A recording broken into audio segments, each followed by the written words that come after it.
Je suis une jeune femme de 30 ans et l'histoire que je vais vous raconter s'est déroulée il y a maintenant plus de 10 ans.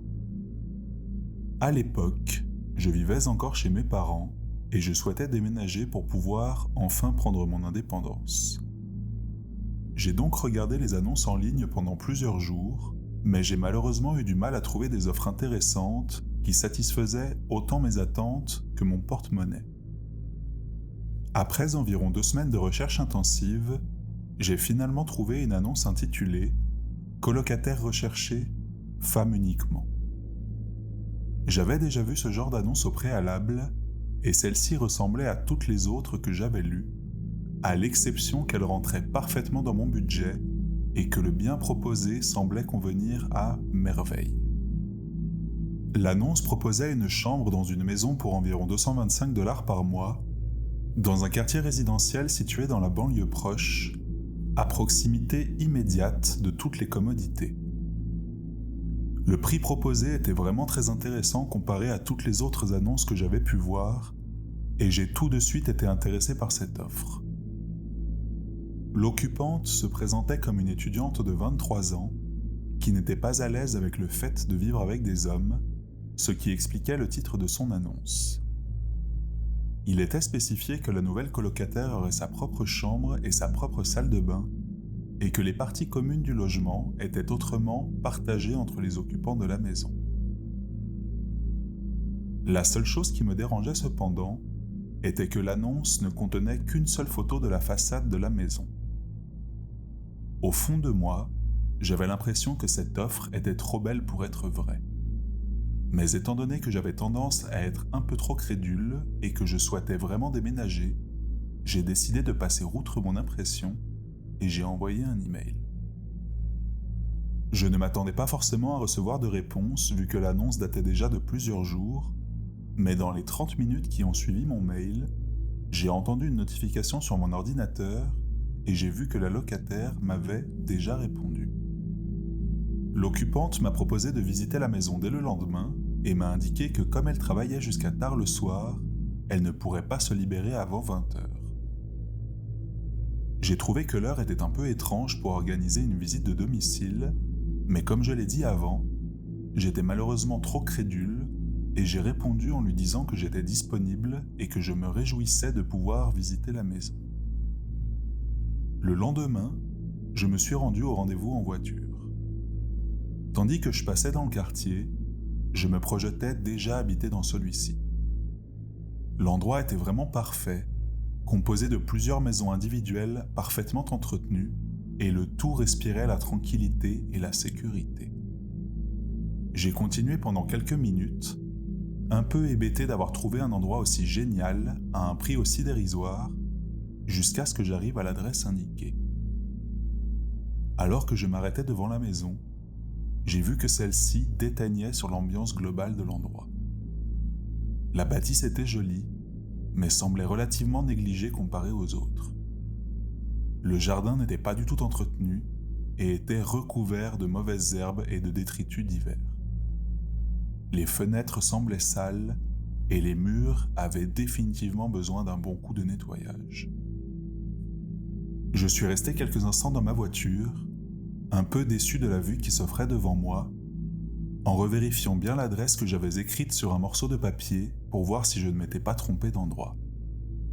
Mais non, j'étais bien à la bonne adresse. J'ai fini par me reprendre en me disant que l'offre était probablement à ce prix-là en raison de l'état actuel de la maison et que cette dernière, malgré son apparence négligée, avait néanmoins du potentiel. J'avais de toute manière fait la route pour venir jusqu'ici et je n'allais donc pas me défiler maintenant. Dans le pire des cas, je ne donnerais pas suite si l'endroit ne me convenait pas. Je suis sorti de ma voiture et je me suis dirigé vers la porte d'entrée. En m'approchant, j'ai discerné une note manuscrite accrochée sur la porte indiquant « Porte cassée, utilisez la porte de derrière ». J'ai fait le tour de la maison en passant par le jardin et j'ai constaté que le reste de la propriété était tout aussi peu entretenu que ce que j'avais aperçu depuis ma voiture. J'ai toqué à la porte de derrière et il n'a pas fallu longtemps pour qu'un homme ouvre celle-ci. Il était plus âgé que moi et semblait avoir la quarantaine. J'ai été surprise de tomber sur lui, mais il m'a immédiatement dit que la locataire avait dû s'absenter pour une urgence et qu'étant donné qu'il était le propriétaire de la maison, elle lui avait demandé de faire la visite à sa place. J'ai brièvement dévisagé l'individu. Il m'est difficile de le décrire précisément, mais il avait une apparence négligée qui me rappelait un peu l'endroit dans lequel je me trouvais. À vrai dire, la seule chose dont je me souviens avec précision était qu'il n'était pas rasé et semblait vivre dans sa voiture. J'ai senti mon estomac se nouer légèrement tandis qu'il me parlait, en me rassurant qu'il avait l'habitude de faire visiter la maison car la locataire était rarement disponible et que la visite ne prendrait de toute manière pas beaucoup de temps. Il m'a invité à rentrer dans le domicile, passant devant moi, et je lui ai emboîté le pas, un peu à contre-cœur, en tâchant de dissiper le sentiment de malaise qui s'installait progressivement en moi. La première pièce dans laquelle nous sommes rentrés était la cuisine, et celle-ci semblait relativement normale, bien que tout aussi peu entretenue que le reste. J'ai pris quelques instants pour faire le tour de cette dernière, avant que l'homme ne me propose de continuer la visite. Alors que j'acquiesçais, j'ai remarqué un détail qui m'a mise encore un peu plus mal à l'aise que je ne l'étais déjà. Il faisait déjà nuit dehors depuis un moment, mais j'ai remarqué que l'intérieur de la maison était plongé dans l'obscurité. La seule lumière allumée étant celle de la cuisine dans laquelle nous nous trouvions. À ce moment-là, je n'étais pas vraiment sûr de véritablement vouloir continuer la visite, mais l'homme, bien que toujours calme et poli, était légèrement insistant et semblait s'impatienter un peu. Je n'ai donc pas osé lui répondre par la négative et j'ai continué à le suivre. Nous avons continué à faire le tour du domicile, passant de pièce en pièce à un rythme rapide, car même s'il répondait toujours poliment à mes questions, l'homme semblait s'agacer lorsque les lumières restaient trop longtemps allumées et ne me laissait pas véritablement le temps de visiter en détail, me poussant légèrement à plusieurs reprises.